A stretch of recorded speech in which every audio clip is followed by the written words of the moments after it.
चलो मिलके चलो मिलके चलो मिलके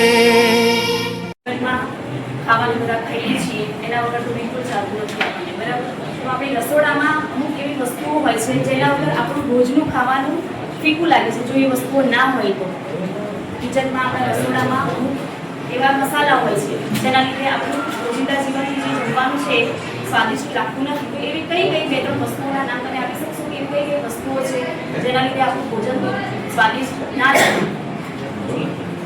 એના વગર બિલકુલ અધૂરું છે. હળદર, મરચું, સરસ.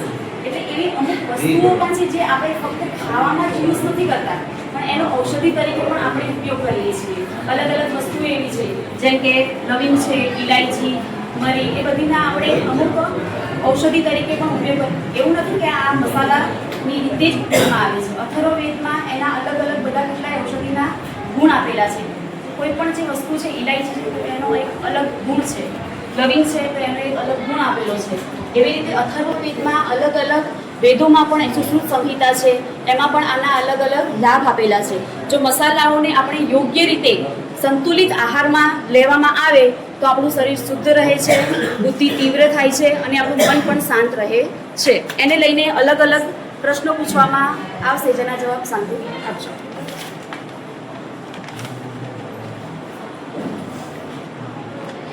તમારા ઘરમાં રસોઈ બનાવી હોય, બધાના ઘરમાં મોસ્ટ ઓફ તો મમ્મી જ રસોઈ બનાવતા હોય છે, અમુક તો ભાઈઓ બનાવે છે. મારા પપ્પા ખુદ રસોઈ બનાવે છે, બરાબર? અમુક એવા શાકભાજી હોય તો પપ્પા વગર પણ ફીકા લાગે છે અમને, મમ્મી બનાવે તોય તે, બરાબર? એટલે તો તમારા ઘરમાં રસોઈ બનાવવા માટે કયા મસાલાનો ઉપયોગ થાય છે?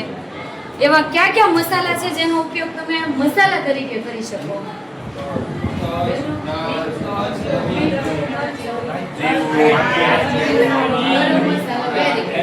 ભાઈઓમાંથી કોઈ જવાબ આપશે મને?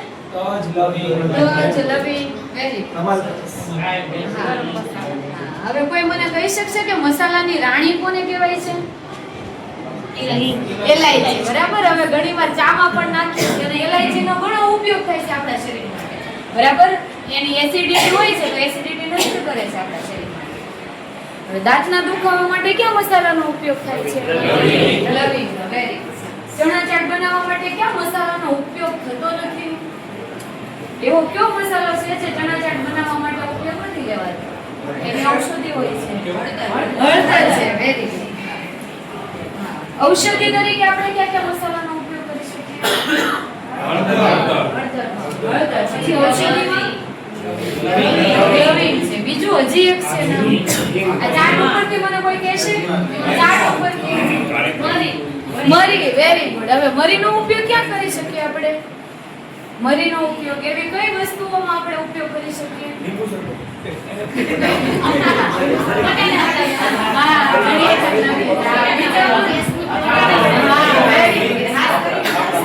અને એમાં શરીર માટે આપણે કયા ઉપયોગમાં લઈ શકીએ?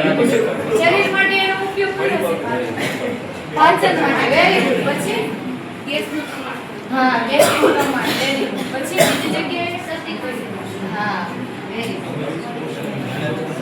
કયા મસાલા શરીરમાંથી ચીકાશ અને કફ દૂર કરે છે? એવો કયો મસાલો છે જે આપણા શરીરની ચીકાશ તમામ દૂર કરી દે? હળદર. Very good. ખાંસી, ઉધરસ એમાં પણ આપણે હળદરનો ઉપયોગ કરી શકીએ. ઉપર આપણે ઘણી વખત ઉકાળો પણ પીતા હોય છે. દવા કરતા વધારે ઉકાળાનું મહત્વ છે. બસ આપણા ઘર બેઠા તુલસી છે, અજમા છે, એવું બધું નાખીને આપણે ઉકાળો પણ બનાવી શકીએ. રસોઈમાં ખાટું સ્વાદ લાવવા માટે તેમાં શું નાખવામાં આવે છે?